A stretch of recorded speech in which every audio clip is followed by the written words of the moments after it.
دي بقى يا جماعة الحلقة التالتة من النايت اوديت برنامج اي دي اس. طبعا اللي ما شافش الحلقة التانية والاولى مش هيفهم انا بعمل ايه. تمام، فانت راجع الحلقة الاولى والتانية كويس. دي التكملة بتاعت الحلقة التانية عشان نتأكد ان احنا خلصنا خلاص النايت اوديت وفتحنا يوم جديد اللي هو التاريخ بتاع النهاردة. بنيجي على انفورميشن فوق ونضغط عليها،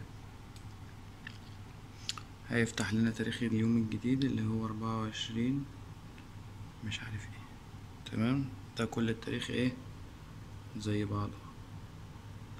بنقفل وبنكمل التقرير. احنا طبعنا التقرير اللي هو كاشير ريبورت وساتل سمري وروم ريت فور ذا داي.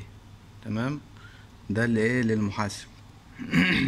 بعد كده بنطبع عليهم التقرير اللي هو نايت ريبورت. بنكتب هنا نايت، انت بس بتكتب والشاشة دي بتطلع لك على طول اللي هو ايه نايت ريبورت تقرير الليلة. تمام، بتختار تدوس انتر. اوكي،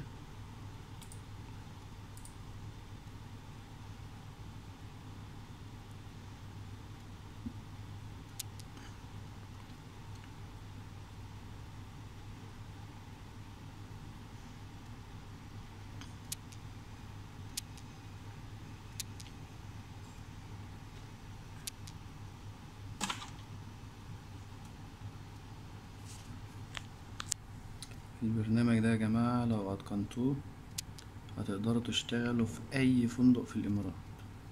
اي فندق هيعرف ان معاك خبرة هيبعت لك مقابلة، تقبل ربنا يكرمك تشتغل على طول وانت حاطط رجل على رجل. تمام، وسهل وبسيط ومفيش فيه اي مشاكل. النايت ريبورت بيحمل،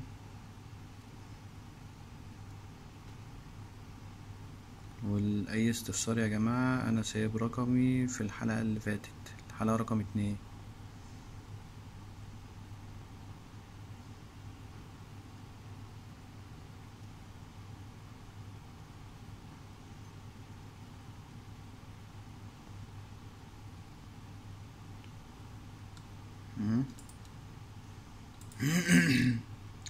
ولو عايزين اي حاجة في البرنامج برضو ابعتولي في التعليقات وانا ايه هعمل لكم فيديوهات تانية باللي انتوا عايزينه برضو.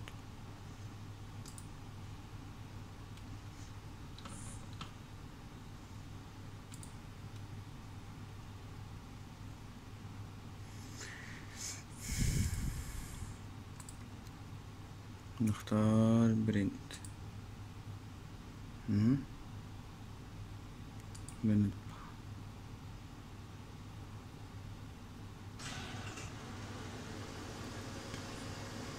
التقرير ده مهم جدا يا جماعة، نايت ريبورت.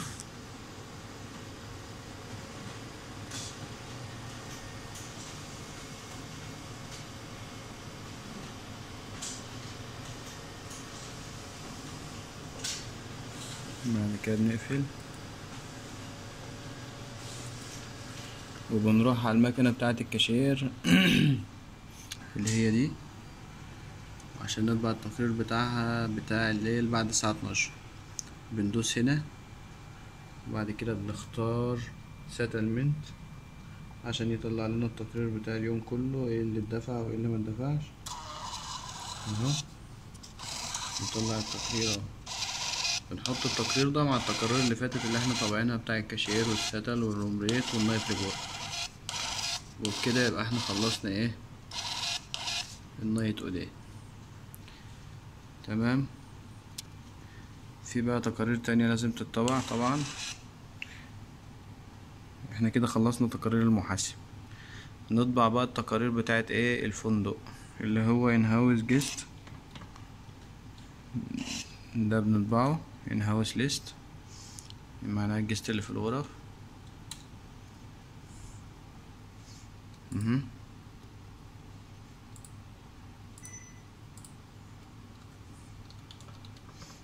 ده اول تقرير بالطبع. تمام، بعد كده روم بلين. اهو روم بلين ريبورت. التقارير دي مهمة جدا، وبندوس اوكي. بيطلع لنا هنا نختار اكسبورت. التقارير دي بقى يا جماعة ان هاوس جيست وروم بلين واكسبكتد ارايفر وديبارتر ارايفل، دول كلهم بنحتاجهم في ايه؟ بنديهم لبتاع السكيورتي وبنديهم للمطعم وللبار علشان يبقوا عارفين عدد كام موجود، فيجهزوا لهم الايه الاوردرات بتاعتهم الصبح، بريكفاست بقى الحاجات دي يعني. ده ايه الروم بلين. بعد كده بنطبع expected arrival. expected arrival معناها الجست المتوقع ان هو يجي يعني. بنكتب بقى النهاردة تاريخ 24، بنكتب 24 ده اللي هو الجست اللي هيجي بكرة، وبنكتب مثلا 25 الجست اللي هيجي بعد بكرة. تمام، 24 و25. نختار هنا expect.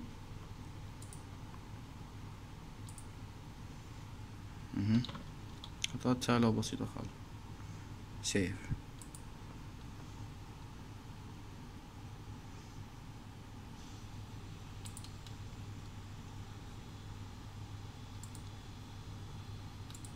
ده بقى الضيف المتوقع ان هو يجي، وايه نطبع.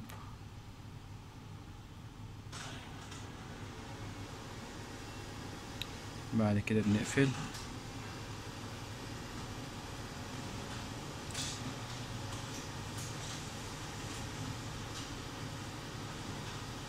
اخر تقرير خالص بنطبعه اللي هو expected partial.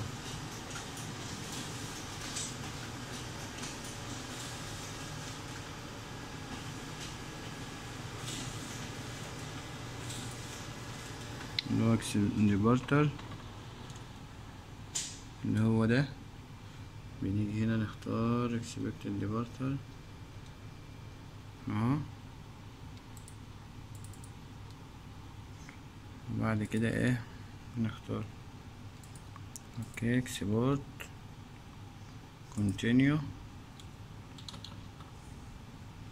save. اظن مفيش اسهل من كده. وبكده يبقى احنا خلصنا ايه التقارير وخلصنا النايت ريبورت. الحلقات الجايه ان شاء الله هنزل لكم بقى ازاي تعمل تسجيل دخول وتسجيل خروج للبرنامج IDS. والحلقات يعني انا هعمل لكم اكتر من حلقه، اللي انتوا عايزينه انا هعمله. وهعمل لكم حلقات ازاي تصلح الاخطاء، تزود مثلا سعر، تنقص سعر كده يعني. يلا جود نايت. ما تنسوش بقى يا جماعه تعملوا فولو وتشير.